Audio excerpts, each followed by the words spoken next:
Hi guys, welcome back to my YouTube channel. ನಾನು ನಿಮ್ಮ ರೇಖಾ ಗೌಡ. ಮೊನ್ನೆ ನಾನೊಂದು ವಿಡಿಯೋ ಬಿಟ್ಟಿದ್ದೆ ಇನ್ಶೂರೆನ್ಸ್ ಸಬ್ಜೆಕ್ಟ್ ಬಗ್ಗೆ. ಅದರಲ್ಲಿ ಥರ್ಡ್ ಪಾರ್ಟಿ ಇನ್ಶೂರೆನ್ಸ್ ಬಗ್ಗೆ ನಾನು ನಿಮಗೆಲ್ಲ ತಿಳಿಸಿದ್ದೆ. ಇವತ್ತು ಫಸ್ಟ್ ಪಾರ್ಟಿ ಇನ್ಶೂರೆನ್ಸ್ ಅಥವಾ ಪ್ಯಾಕೇಜ್ ಪಾಲಿಸಿ ಬಗ್ಗೆ ತಿಳಿಸ್ಕೊಳ್ಳೋಣ ಅಂತ ಈ ವಿಡಿಯೋನ ಮಾಡಿದ್ದೀನಿ. ಎಲ್ಲರಿಗೂ ಗೊತ್ತಿರುತ್ತೆ ಆಲ್ಮೋಸ್ಟು, ಬಟ್ ನನಗೆ ಗೊತ್ತಿರೋಷ್ಟು ನಾನು ಹೇಳೋಣ, ಗೊತ್ತಿಲ್ಲದೆ ಇರೋರಿಗೆ ತಿಳ್ಕೊಳ್ಳಿ ಅನ್ನೋ ಉದ್ದೇಶ ಅಷ್ಟೇ. ಓಕೆನಾ? ಫಸ್ಟ್ ಪಾರ್ಟಿ ಇನ್ಶೂರೆನ್ಸ್ ಅಂತ ಜನ ಕರೆಯೋದು, ಓಕೆನಾ? ಕಾಂಪ್ರಹೆನ್ಸಿವ್ ಪಾಲಿಸಿ ಅಂತಲೂ ಕರೀತಾರೆ ಅದಕ್ಕೆ. ಮತ್ತು ಇನ್ಶೂರೆನ್ಸ್ ಲೀಗಲ್ ಭಾಷೆ ಬಂದು ಪ್ಯಾಕೇಜ್ ಪಾಲಿಸಿ ಅನ್ನೋದು ಇನ್ಶೂರೆನ್ಸ್ನಲ್ಲಿ ಲೀಗಲ್ ಭಾಷೆ. ಓಕೆನಾ? ಇದರಲ್ಲಿ ಬಂದು ನಿಮ್ಮ ಗಾಡಿಗೆ ವ್ಯಾಲ್ಯೂ ಕೊಟ್ಟಿರ್ತೀವಿ. ಓಕೆನಾ? ಈಗ ಟೂ ವೀಲರ್ ಆಗಲಿ, ಕಾರ್ ಆಗಲಿ, ಯಾವುದೇ ವೆಹಿಕಲ್ಗಾದರೂ ಗಾಡಿಗೆ ವ್ಯಾಲ್ಯೂ ಇರುವಂಥ ಇನ್ಶೂರೆನ್ಸಿಗೆ ಜನ ಫಸ್ಟ್ ಪಾರ್ಟಿ ಇನ್ಶೂರೆನ್ಸ್ ಅಂತ ಪೆಟ್ ನೇಮ್ ಕಟ್ಕೊಂಡಿದ್ದಾರೆ. ಓಕೆನಾ? ಅದರಲ್ಲಿ ಬಂದು ಫಸ್ಟ್ ಪಾರ್ಟು ನಿಮ್ಮ ಗಾಡಿ ಕಳೆದೋದ್ರೆ ಅಥವಾ ನಿಮ್ಮ ಗಾಡಿ ಆಕ್ಸಿಡೆಂಟಲ್ ಡ್ಯಾಮೇಜಸ್ ಆದರೆ, ಎನಿ ಟೈಪ್ ಸೆಲ್ಫ್ ಆಕ್ಸಿಡೆಂಟ್ ಆಗ್ಬೋದು, ಹಿಟ್ ಆ್ಯಂಡ್ ರನ್ ಆಗ್ಬೋದು, ಯಾವುದೇ ಥರ. ಈಗ ಗಾಡಿ ಪಾರ್ಕಿಂಗ್ ಮಾಡಿರ್ತೀವಿ, ಯಾರೋ ಹೊಡ್ಕೊಂಡು ಹೋಗ್ತಾರೆ, ಅಥವಾ ಮನೆ ಹತ್ರ ಗಾಡಿ ನಿಲ್ಲಿಸಿರ್ತೀವಿ, ಕಾರ್ ನಿಲ್ಲಿಸಿರ್ತೀವಿ, ಏನೋ ಮರ ಇರುತ್ತೆ, ತೆಂಗಿನಕಾಯೋ ಕಲ್ಲೋ ಏನೋ ಬಿದ್ದು ಗ್ಲಾಸ್ ಡ್ಯಾಮೇಜ್ ಆಗ್ಬೋದು. ಯಾವುದೇ ಥರ ಡ್ಯಾಮೇಜಸ್ ಆದ್ರೂ ನಿಮ್ಮ ಗಾಡಿಗೆ ನೀವು ಕ್ಲೈಮ್ ಮಾಡ್ಕೋಬೋದು. ಓಕೆನಾ? ಇನ್ಶೂರೆನ್ಸ್ ಕಂಪನಿಯಿಂದ. ಅದ್ರ ಜೊತೆಗೆ ನಿಮ್ಮ ಗಾಡಿಯಿಂದ ಆಪೋಸಿಟ್ಟು ಪಬ್ಲಿಕ್ ಡ್ಯಾಮೇಜ್ ಆದರೆ, ಅಥವಾ ಪಬ್ಲಿಕ್ ಪ್ರಾಪರ್ಟಿಗೆ ಡ್ಯಾಮೇಜ್ ಆದರೆ, ಅಥವಾ ಪೊಲೀಸಿಗೆ ತೋರಿಸ್ಕೊಂಡು ಓಡಾಡೋಕ್ಕಿರ್ಬೋದು, ಮತ್ತು RC owner death benefit cover ಇರ್ಬೋದು 15 ಲ್ಯಾಕು. ಈ ಎಲ್ಲ ಕವರೇಜಸ್ಸು ಒಂದೇ ಪಾಲಿಸಿ ಅಂಡರಲ್ಲಿ ಬರುತ್ತೆ. ಅದಕ್ಕೆ ಕಾಂಪ್ರಹೆನ್ಸಿವ್ ಪಾಲಿಸಿ ಅಥವಾ ಫಸ್ಟ್ ಪಾರ್ಟಿ ಇನ್ಶೂರೆನ್ಸ್ ಅಥವಾ ಆ್ಯಡ್ ಆನ್ ಅಂತ ಕರೀತಾರೆ. ಈ ಫಸ್ಟ್ ಪಾರ್ಟಿ ಇನ್ಶೂರೆನ್ಸಲ್ಲಿ ಅಡಿಷ್ನಲ್ ಕವರೇಜಸ್ಗಳು ಬರುತ್ತೆ. ಅದನ್ನು ಬಂಪರ್ ಟು ಬಂಪರ್ ಪಾಲಿಸಿ ಮತ್ತು ನಾರ್ಮಲ್ ಪ್ಯಾಕೇಜ್ ಪಾಲಿಸಿ ಎರಡು ಥರ ಮಾಡ್ಬೋದು. ಓಕೆನಾ? ಈ ಬಂಪರ್ ಟು ಬಂಪರ್ ಪಾಲಿಸಿ ಅಂದರೆ in case of accidental damage, ನಿಮ್ಮ ಗಾಡಿ ಆಕ್ಸಿಡೆಂಟಲ್ ಡ್ಯಾಮೇಜ್ ಆದಾಗ ಕ್ಲೈಮ್ ಮಾಡೋಕ್ಕೆ ಹೋಗ್ತಿರಲ್ಲ, ಆವಾಗ plastic, rubber, metal items, windshield glass, ಪರ್ಟಿಕ್ಯುಲರಾಗಿ ಇದು 4 ಪಾರ್ಟ್ಸ್ ಅಮೌಂಟ್ ಏನಿದೆ ಅದನ್ನು ಮಾತ್ರ without depreciation claim will be settled ಅಂತ ಮೀನಿಂಗು. ಓಕೆನಾ? ಇದರಲ್ಲಿ ಕೆಲವು ಕಸ್ಟಮರ್ಸು ಏನು ಮಾಡ್ತಾರೆ, ಬಂಪರ್ ಟು ಬಂಪರ್ ಅಂದರೆ ಎಲ್ಲ ಬಂದ್ಬಿಡುತ್ತೆ, ಗಾಡಿ ಬಿಡೋದು ತರೋದು ಅಷ್ಟೇ ಕೆಲಸ, ಇನ್ನೇನು ನಾವು ದುಡ್ಡು ಕಟ್ಟಂಗೆ ಇಲ್ಲ ಅನ್ನೋ ಮಿಸ್ಕನ್ಸೆಪ್ಷನಲ್ಲಿ ಕೆಲವರಿದ್ದಾರೆ. ಅದು ಮೀನಿಂಗ್ ಬಂದು ಬಂಪರ್ ಟು ಬಂಪರ್ ಅಂದರೆ ಪ್ಲಾಸ್ಟಿಕ್ಕು, ರಬ್ಬರು, ಮೆಟಲ್ ಐಟಮ್ಸು ಮತ್ತು ವಿಂಡ್ಶೀಲ್ಡ್ ಗ್ಲಾಸು. ಪರ್ಟಿಕ್ಯುಲರಾಗಿ ನಿಲ್ ಡಿಪ್ರಿಸಿಯೇಷನ್ ವಿತೌಟ್ ಎಕ್ಸೆಸ್ ಅಂತ ಕರೀತಾರೆ. ಕೆಲವು ಕಂಪ್ನಿನಲ್ಲಿ ಆ್ಯಡ್ ಆನ್ ಕವರ್ ಅಂತ ಕರೀತಾರೆ, ಕೆಲವು ಕಡೆ ಬಂಪರ್ ಟು ಬಂಪರ್ ಅಂತ ಕರೀತಾರೆ. ಎಲ್ಲ ಒಂದೇ. ಓಕೆನಾ? ಇದೆಲ್ಲ ಯಾವ್ಯಾವ ಪಾರ್ಟ್ಸ್ಗಳು ಡಿಪ್ರಿಸಿಯೇಷನ್ ಬರುತ್ತೋ ಆ ಪಾರ್ಟ್ಸ್ಗಳು ಡಿಪ್ರಿಸಿಯೇಷನ್ ಇಲ್ದಂಗೆ ನಿಮಗೆ ಕ್ಲೈಮ್ ಸೆಟ್ಲ್ಮೆಂಟ್ ಮಾಡ್ತಾರೆ. ಅದಲ್ಲದೆ ಕನ್ಸ್ಯೂಮಬಲ್ಸ್ ಕವರ್ ಅಂತ ಒಂದಿದೆ, ಅದರಲ್ಲಿ ಇಂಟರ್ನಲ್ ಅಸೋಸರೀಸ್ ಎಲ್ಲ ಕವರ್ ಆಗುತ್ತೆ. ಈಗ ಸಣ್ಣ ಪುಟ್ಟ ನಟ್ಟು ಬೋಲ್ಟು ಚಾರ್ಜಸ್ ಇರ್ಬೋದು, ಈ ರ್ಯಾಟ್ ಪೈಟು ಎಲ್ಲ ನಿಮಗೆ usually bumper to bumper policy ಇದ್ದರೂ ನಾರ್ಮಲ್ ಪಾಲಿಸಿನಲ್ಲೂ ರ್ಯಾಟ್ ಪೈಟು ಕಾರ್ ಇನ್ಶೂರೆನ್ಸ್ಗಳಲ್ಲಿ ಅದೆಲ್ಲ ಕವರೇಜ್ ಆಗುತ್ತೆ. ಈ ನಾರ್ಮಲ್ ಇನ್ಶೂರೆನ್ಸಲ್ಲಿ as per norms depreciation apply ಆಗುತ್ತೆ ನಿಮಗೆ. ಉದಾಹರಣೆಗೆ plastic, rubber items direct 50% depreciation ಇರುತ್ತೆ. Metal items age of the vehicle ಮೇಲೆ ಬರುತ್ತೆ. ಬಟ್ ವಿಂಡ್ಶೀಲ್ಡ್ ಗ್ಲಾಸ್ ಇದೆಯಲ್ಲ, ಇದಕ್ಕೆ ಬಂಪರ್ ಟು ಬಂಪರ್ ಇದ್ದರೂ ಇಲ್ಲದೆ ಇದ್ದರೂ ಗ್ಲಾಸ್ ಅಮೌಂಟ್ ಏನಿದೆ ಅದನ್ನು ಫುಲ್ ಕೊಡ್ತಾರೆ. ಲೇಬರ್ ಚಾರ್ಜಸ್ಸು ಮತ್ತು ಟ್ಯಾಕ್ಸ್, GST ಏನು ಬರುತ್ತೆ ಇದು ನಿಮ್ಮ ತಲೆಗೆ ಬರುತ್ತೆ. ಓಕೆನಾ? ಈ ಥರ ಇರುತ್ತೆ ಪ್ರೊಸೀಜರು. ಇದೆಲ್ಲನೂ ಕವರ್ ಆಗುತ್ತೆ. ಬಂಪರ್ ಟು ಬಂಪರ್ ಅಂದರೆ ಇದೆಲ್ಲ ಕವರ್ ಆಗುತ್ತೆ. ಅದ್ರ ಜೊತೆಗೆ ಎಂಜಿನ್ ಪ್ರೊಟೆಕ್ಷನ್ ಅಂತ ತೊಗೋತಾರೆ, ಟೈರ್ ಆ್ಯಂಡ್ ರಿಮ್ ಪ್ರೊಟೆಕ್ಷನ್ ಅಂತ ತೊಗೋತಾರೆ, ಕೀ ಲಾಸ್ ಬೆನಿಫಿಟ್ ಅಂತ ಕವರೇಜ್ ಇದೆ. ಅದ್ರ ಜೊತೆಗೆ ರಿಟರ್ನ್ ಟು ಇನ್ವಾಯ್ಸ್ ಅಂತ ಒಂದು ಆಪ್ಷನ್ ಇದೆ. ಅದಲ್ಲದೆ ಮತ್ತು ಮೆಡಿಕಲ್ ಎಕ್ಸ್ಪೆನ್ಸಸ್ ಅಂತ ಒಂದು ಕವರೇಜ್ ಇದೆ, ಕರ್ಟಸಿ ಕಾರ್ ಅಂತ ಒಂದಿದೆ.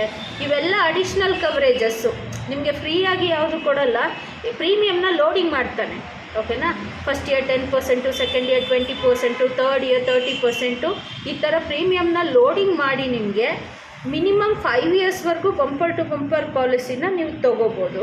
ಓಕೆನಾ? ಅದಾದಮೇಲೂ ನಿಮ್ಗೆ ಏನು ಕ್ಲೈಮ್ ಇಲ್ಲ ಅಂದರೆ, ಈ 5 ಇಯರ್ಸಲ್ಲಿ ಏನು ಕ್ಲೈಮ್ ಇಲ್ಲ ಅಂದರೆ ನೀವು ಮಿನಿಮಮ್ NCV 35%ಗೆ ಎಲಿಜಿಬಲ್ ಇದ್ದರೆ ಆವಾಗ ಅಪ್ ಟು 7 ಇಯರ್ವರೆಗೂ ನಿಮಗೆ ಬಂಪರ್ ಟು ಬಂಪರ್ ಕಂಟಿನ್ಯೂಟಿ ಕೊಡ್ತಾರೆ. ಎಲ್ಲಿ? ನಮ್ಮ ಯುನೈಟೆಡ್ ಇನ್ಶೂರೆನ್ಸ್ ಕಂಪ್ನಿನಲ್ಲಿ. ನಾನು ಪ್ರೈವೇಟ್ ಕಂಪ್ನಿಗಳ ಬಗ್ಗೆ ಮಾತಾಡ್ತಿಲ್ಲ. ಓಕೆನಾ? ಸೊ ಇದು ನಾರ್ಮಲ್ ಪಾಲಿಸಿಗೂ ಬಂಪರ್ ಟು ಬಂಪರ್ ಪಾಲಿಸಿಗೂ ಡಿಫ್ರೆನ್ಸು, ಅರ್ಥ ಆಯ್ತಲ್ವಾ?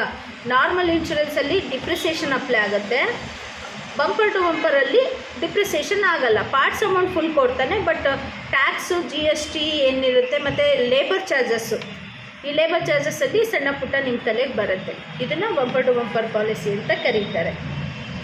ಮತ್ತು ಇನ್ನೇನು ಹೇಳ್ಬೋದು, ಮತ್ತು ಆಮೇಲೆ ಮುಖ್ಯವಾಗಿ ಕ್ಲೈಮ್ ಅಂತ ಬಂದಾಗ, ಓಕೆನಾ, ಕ್ಲೈಮ್ ಅಂತ ಬಂದಾಗ ನೀವು ಮಾಡಬೇಕಾಗಿರೋದು ಒಂದೇ ಒಂದು ಕೆಲಸ, ಯಾರ ಮೇಲೂ ಡಿಪೆಂಡ್ ಆಗಬೇಡಿ. ಕೆಲವು ಕಸ್ಟಮರ್ಸ್ ಏನು ಮಾಡ್ತಾರೆ, ಶೋರೂಮ್ ಅವ್ರ ಮೇಲೆ ಡಿಪೆಂಡ್ ಆಗಿಬಿಡ್ತಾರೆ. ಗಾಡಿ ಬಿಟ್ಟರೆ ಅವರೇ ಎಲ್ಲ ಕ್ಲೈಮ್ ರಿಜಿಸ್ಟ್ರೇಷನ್ನು ಅವರೇ ಮಾಡ್ಕೋತಾರೆ, ಮತ್ತು ಸೆಟ್ಲ್ಮೆಂಟ್ ಆಗೋವರೆಗೂ ಎಲ್ಲ ಅವರೇ ಮಾಡ್ಕೋತಾರೆ, ಇವ್ರು ಗಾಡಿ ಬಿಡೋದು ತರೋದು ಇಷ್ಟೇ. ಈ ಮಿಸ್ಟೇಕನ್ನು ಮಾಡಬೇಡಿ. ಎಲ್ಲ ಶೋರೂಮ್ಗಳ ಬಗ್ಗೆ ಅಥವಾ ಆಮೇಲೆ ಇನ್ನೊಂದು ಆನ್ಲೈನ್ ಪಾಲಿಸಿಗಳಲ್ಲಿ ಏನಾಗುತ್ತೆ, ನನಗಾಗಿರೋ ಅನುಭವ ಇದು. ಆನ್ಲೈನಲ್ಲಿ ನಂದು ಆಫೀಸ್ದು ಗೂಗಲ್ ಮ್ಯಾಪಲ್ಲಿ ಆಫೀಸ್ ಲೊಕೇಶನ್ನು ಮತ್ತು ಮೊಬೈಲ್ ನಂಬರ್ನ ಅಪ್ಲೋಡ್ ಮಾಡಿದ್ದೀನಿ. ಕಾರಣ ಏನು, ನಮ್ಮದೊಂದು ಆಫೀಸ್ ಇದೆ ಅಂತ ಕಸ್ಟಮರ್ಗೆ ಅಡ್ವರ್ಟೈಸ್ಮೆಂಟ್ ಆಗಲಿ ಅನ್ನೋದು ಒಂದು ಇನ್ಫಾರ್ಮೇಷನ್, ಒಂದು ಬಿಸ್ನೆಸ್ ಪಾಯಿಂಟ್ ಆಫ್ ವ್ಯೂ, ಓಕೆನಾ. ಸೆಕೆಂಡ್ ಥಿಂಗು ಬಂದು ಕಸ್ಟಮರ್ಸ್ಗೆ ನಮ್ಮ ಆಫೀಸ್ ಲೊಕೇಶನ್ ಏನಾದರೂ ಕನ್ಫ್ಯೂಷನ್ ಆದರೆ ಆ ಕ್ಲಾರಿಟಿಗೆ ಅಂತ ಹಾಕಿರೋದು, ಓಕೆನಾ. ಬಟ್ 90% ನಂಗೆ ಕಾಲ್ಸ್ ಬರೋದಿಲ್ಲ, ಮೇಡಮ್ ಫೋನ್ಪೇನಲ್ಲಿ ಇನ್ಶೂರೆನ್ಸ್ ಮಾಡಿದ್ದೀನಿ, ಕ್ಲೈಮ್ ಮಾಡಬೇಕು, ಗಾಡಿ ಆಕ್ಸಿಡೆಂಟ್ ಆಗಿದೆ, ಅಥವಾ ಕ್ಲೈಮ್ ಸ್ಟೇಟಸ್ ಚೆಕ್ ಮಾಡಬೇಕು, ನನಗಿನ್ನೂ ಸೆಟ್ಲ್ಮೆಂಟ್ ಆಗಿಲ್ಲ, ಅಥವಾ ನಮ್ಮದು ನೇಮ್ ಟ್ರಾನ್ಸ್ಫರ್ ಆಗಿದೆ ಮೇಡಮ್, RC ಟ್ರಾನ್ಸ್ಫರ್ ಆಗಿದೆ, ಇನ್ಶೂರೆನ್ಸ್ ಟ್ರಾನ್ಸ್ಫರ್ ಮಾಡ್ಕೋಬೇಕು, ಪಾಲಿಸಿ ಆನ್ಲೈನಲ್ಲಿ ಮಾಡಿಕೊಟ್ಟಿದ್ದು, ಅಥವಾ ಶೋರೂಮಲ್ಲಿ ಪಾಲಿಸಿ ಮಾಡಿದ್ದು, ಅಥವಾ ಇನ್ನೆಲ್ಲೋ ಮಾಡಿದ್ದು, ಈ ಥರ ಎಲ್ಲ ಕಾಲ್ಸ್ಗಳು ಬರುತ್ತೆ, ಓಕೆನಾ. ಅದಕ್ಕೆ ನಾನು ಸಜೆಸ್ಟ್ ಮಾಡೋದು, ಹೈಲಿ ಎಜುಕೇಟೆಡ್ ಪೀಪಲ್ಸ್ ಇರ್ತಾರೆ, ಅವರಿಗೆ ತುಂಬ ಚೆನ್ನಾಗಿ ನಾಲೆಡ್ಜು ಚೆನ್ನಾಗಿರುತ್ತೆ, ಆನ್ಲೈನಲ್ಲೇ ಎಲ್ಲ ಮಾಡಿಕೊಡುವಷ್ಟು ಎಬಿಲಿಟಿ ಕೆಲವರಿಗಿದೆ, ಓಕೆನಾ, ಮಾಡ್ಕೋತಾರೆ. ಬಟ್ ನಾನು ಹೇಳೋದು,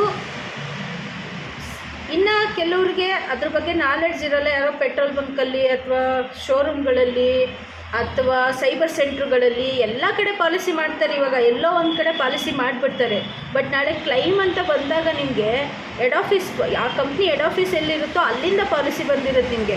ಉದಾಹರಣೆಗೆ ನಮ್ಮದು ಯುನೈಟೆಡೇ ಪಾಲಿಸಿ ಮಾಡಿದ್ರು ನೀವು, ಅಥವಾ ಯಾವುದೇ ಕಂಪ್ನಿ ಪಾಲಿಸಿ ಚೂಸ್ ಮಾಡಿದ್ರು, ಆ ಕಂಪ್ನಿ ಹೆಡ್ ಆಫೀಸ್ ಎಲ್ಲಿರುತ್ತೋ ಅಲ್ಲಿಂದ ಡೈರೆಕ್ಟ್ ಪಾಲಿಸಿ ಬಂದಿರುತ್ತೆ. ಜನರಲಾಗಿ ಥಿಂಕ್ ಮಾಡಿ, ಇನ್ ಕೇಸ್ ಕ್ಲೈಮ್ ಬಂದಾಗ, ಓಕೆನಾ, ಇನ್ ಕೇಸ್ ಕ್ಲೈಮ್ ಬಂದಾಗ ನೀವು ಬೆಂಗಳೂರಲ್ಲಿ ಇರ್ತೀರಾ, ಗಾಡಿ ಬೆಂಗಳೂರಲ್ಲಿ ಆಕ್ಸಿಡೆಂಟ್ ಆಗಿರುತ್ತೆ, ನಿಮ್ಮ ಪಾಲಿಸಿ ಮುಂಬೈಯಲ್ಲೆಲ್ಲೋ ಇಶ್ಯೂ ಆಗಿರುತ್ತೆ, ಅಥವಾ ನ್ಯೂ ಡೆಲ್ಲಿಯಿಂದ ಬಂದಿರುತ್ತೆ, ಯಾರಾದರೂ ಹೆಲ್ಪ್ ಮಾಡ್ತಾರಾ? ಈಗ ನನ್ನ ಜನರಲಾಗಿ ಹೇಳೋದು, ಈಗ ನನ್ನ ಹತ್ರ ಪಾಲಿಸಿ ಮಾಡಿದರೆ ನಾನು ಹೆಲ್ಪ್ ಮಾಡ್ತೀನಿ, ಇಲ್ಲಾಂದರೆ ನೀವು ಎಲ್ಲಿ ಮಾಡಿದ್ದೀರೋ ಅಲ್ಲಿ ವಿಚಾರಿಸಿ ಅಂತ ಹೇಳ್ತೀನಲ್ವಾ, ಈ ಥರ ಆಗ್ತವೆ. ಸೊ ಈ ಕಾರಣಕ್ಕೋಸ್ಕರ ನಾನು ರಿಕ್ವೆಸ್ಟ್ ಮಾಡೋದು ಏನಪ್ಪ ಅಂದರೆ, ಇನ್ ಕೇಸ್ ಕ್ಲೈಮ್ ಬಂದಾಗ ಫಸ್ಟು ನೀವು ಯಾರ ಹತ್ರ ಪಾಲಿಸಿ ಮಾಡಿರ್ತೀರೋ, ಏಜೆಂಟ್ ಆಗಲಿ ಅಥವಾ ಆಫೀಸ್ ಆಗಲಿ, ಅವರನ್ನು ಕಾಂಟ್ಯಾಕ್ಟ್ ಮಾಡಿ. ಕ್ಲೈಮ್ ಮಾಡೋದಕ್ಕೆ ಅವರು ಹೆಲ್ಪ್ ಮಾಡ್ತಾರೆ. ಕ್ಲೈಮ್ ರಿಜಿಸ್ಟ್ರೇಷನ್ ಒಂದು ನೀವು ಮಾಡ್ಕೊಳ್ಳಿ, ತುಂಬ ಕಷ್ಟ ಏನಿಲ್ಲ, ಜಸ್ಟು ಫೋನ್ ಮುಖಾಂತರನೇ ಎಲ್ಲ ಕೆಲಸ ಆಗುತ್ತೆ. ಲ್ಯಾಂಡ್ಲೈನ್ ನಂಬರ್ಸ್ ಇರುತ್ತೆ, ಅಥವಾ ಎಮರ್ಜೆನ್ಸಿ ಲ್ಯಾಂಡ್ಲೈನ್ ನಂಬರ್ ವರ್ಕ್ ಆಗಿಲ್ಲ ಅಂದರೆ ಆ ಟೈಮಿಗೆ ಯಾವುದಾದ್ರೂ ಮೊಬೈಲ್ ನಂಬರ್ ಕೊಟ್ಟಿರ್ತಾರೆ, ಥ್ರೂ ಫೋನಲ್ಲೇ ನೀವು ಕ್ಲೈಮ್ ರಿಜಿಸ್ಟ್ರೇಷನ್ ಮಾಡ್ಬೋದು. ನೀವೆಲ್ಲೂ ಹೋಗ್ಬೇಕಂತ ಇಲ್ಲ, ಬರಬೇಕಂತ ಇಲ್ಲ. ಇನ್ ಕೇಸ್ ಏನಾದರೂ ಸ್ಯಾಟರ್ಡೆ ಸಂಡೇಸ್ ರಜೆ ಇರುತ್ತೆ, ಗೌರ್ಮೆಂಟ್ ಹಾಲಿಡೇಸ್ ರಜೆ ಇರುತ್ತೆ, ಅಂಥ ಟೈಮಲ್ಲಿ ಎಮರ್ಜೆನ್ಸಿ ಏನು ಮಾಡಬೇಕು ಅಂತಂದ್ರೆ, ನೀವು ಪಾಲಿಸಿ ಮಾಡಿಸಿರೋ ಏಜೆಂಟ್ ಹತ್ರ ನೀವು ಸಜೆಷನ್ಸ್ನ ತೊಗೋಬೋದು. ಯಾವಾಗ ನೀವು ಲೋಕಲ್ ಪಾಲಿಸೀಸ್ ಮಾಡಿಸಿದಾಗ, ಆಫೀಸಿಗೆ ವಿಸಿಟ್ ಮಾಡಿದಾಗ, ಈ ಆನ್ಲೈನ್ ಪಾಲಿಸಿಗಳನ್ನ ಮಾಡಿಕೊಂಡಾಗ, ಫೋನ್ಪೇನಲ್ಲಿ ಇನ್ಶೂರೆನ್ಸ್ ಮಾಡಿದಾಗ ಕ್ಲೈಮಿಗೆ ಅಲ್ಲಿ ಯಾವುದೇ ಥರ ಸಜೆಷನ್ಸು ಕೊಡೋರು ಇಲ್ಲ. ಫೋನ್ಪೇ, ಗೂಗಲ್ ಪೇ ಇವ್ರಿಗೆಲ್ಲ ಯಾವುದೇ ರಿಜಿಸ್ಟರ್ಡ್ ಆಫೀಸು ನನಗೆ ಗೊತ್ತಿರೋಂಗೆ ಆ ಲೋಕಲ್ ಏರಿಯಾಗಳಲ್ಲಿ ಎಲ್ಲೂ ಇಲ್ಲ, ಓಕೆನಾ. ಸೊ ಇವೆಲ್ಲ ಕ್ಲೈಮ್ ಎಲ್ಲ ನಿಮಗೆ ಸಮಸ್ಯೆಗಳು ಆಗ್ತವೆ, ಕೊಂಕಣ ಸುತ್ಕೊಂಡು ಮಹಿಳೆಯರಿಗೆ ಬಂದಂಗೆ ಆಗುತ್ತೆ ಅನ್ನೋದು ನನ್ನ ಅಭಿಪ್ರಾಯ. ಸೊ ಹಾಗಾಗಿ ನಾನೇನು ಸಜೆಸ್ಟ್ ಮಾಡ್ತಿದ್ದೀನಿ, ಎಲ್ಲಾದರೂ ಮಾಡಿ, ನಿಮ್ಮ ನಿಯರೆಸ್ಟ್ ಆಫೀಸಿಗೆ ಹೋಗಿ ಪಾಲಿಸಿಗಳನ್ನ ಮಾಡ್ಕೊಳ್ಳಿ, ಅದು ಒಳ್ಳೆಯದು. ಅಥವಾ ನಿಮಗೆ ತುಂಬ ಚೆನ್ನಾಗಿ ಗೊತ್ತಿರೋ ಇನ್ಶೂರೆನ್ಸ್ ಅಡ್ವೈಸರ್ನ ಕಾಂಟ್ಯಾಕ್ಟ್ ಮಾಡಿ.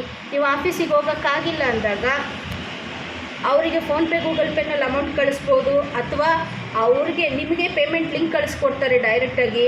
ಪಾಲಿಸಿ ಎಲ್ಲ ಅಪ್ಡೇಟ್ ಮಾಡಿ ನೀವು ಜಸ್ಟ್ ಪೇಮೆಂಟ್ ಮಾಡಿಕೊಂಡ್ರೆ ಮುಗಿದೇ ಹೋಯ್ತು ಕೆಲಸ. ಆವಾಗಲೂ ನಿಮಗೆ ಕೂತಲ್ಲೇ ಕೆಲಸ ಆಗುತ್ತೆ ಅಲ್ವಾ. ಸೊ ಹಾಗಾಗಿ ನಾನು ಸಜೆಸ್ಟ್ ಮಾಡೋದು, ಆದಷ್ಟು ಆಫೀಸನ್ನು ಕಾಂಟ್ಯಾಕ್ಟ್ ಮಾಡಿ, ಅಥವಾ ನಿಮಗೆ ಚೆನ್ನಾಗಿ ಗೊತ್ತಿರೋ ಏಜೆಂಟ್ಸನ್ನು ಕಾಂಟ್ಯಾಕ್ಟ್ ಮಾಡಿ ಪಾಲಿಸಿಗೆ, ಓಕೆನಾ. ಎಲ್ಲರಿಗೂ ಒಳ್ಳೆಯದಾಗಲಿ. ನಿಮಗೆ ಇಷ್ಟ ಆಗಿದ್ದರೆ ನನ್ನ ವಿಷಯ, ಐ ಹೋಪ್ ನಾನು ಮಾತಾಡಿರೋದು ನಿಮ್ಗೆ ಅರ್ಥ ಆಗಿದೆ ಅಂತ ಅಂದ್ಕೋತೀನಿ. ಏನಾದರೂ ತಪ್ಪಿದರೆ ಇದರಲ್ಲಿ ದಯವಿಟ್ಟು ಕ್ಷಮಿಸಿ. ಏನಾದರೂ ನಿಮ್ಮ ಕಡೆಯಿಂದ ಏನಾದರೂ ಸಜೆಷನ್ಸ್ ಇದ್ದರೆ ನನಗೆ ಕೊಡಿ, ನಾನು ಖಂಡಿತ ತಗೋತೀನಿ. ನನ್ನ ಈ ಸಜೆಷನ್ಸ್ ನಿಮ್ಗೆ ಇಷ್ಟ ಆಗಿದ್ದರೆ ಅಥವಾ ವಿಷಯ ಕರೆಕ್ಟಾಗಿದೆ ನಾನು ಮಾತಾಡಿದ್ದು ನಿಮ್ಗೆ ಅನಿಸಿದ್ರೆ ನಮ್ಮ ಚಾನಲ್ನ ಸಬ್ಸ್ಕ್ರೈಬ್ ಮಾಡಿ, ಲೈಕ್ ಮಾಡಿ, ಶೇರ್ ಮಾಡಿ, ಕಮೆಂಟ್ ಮಾಡಿ. Thank you so much.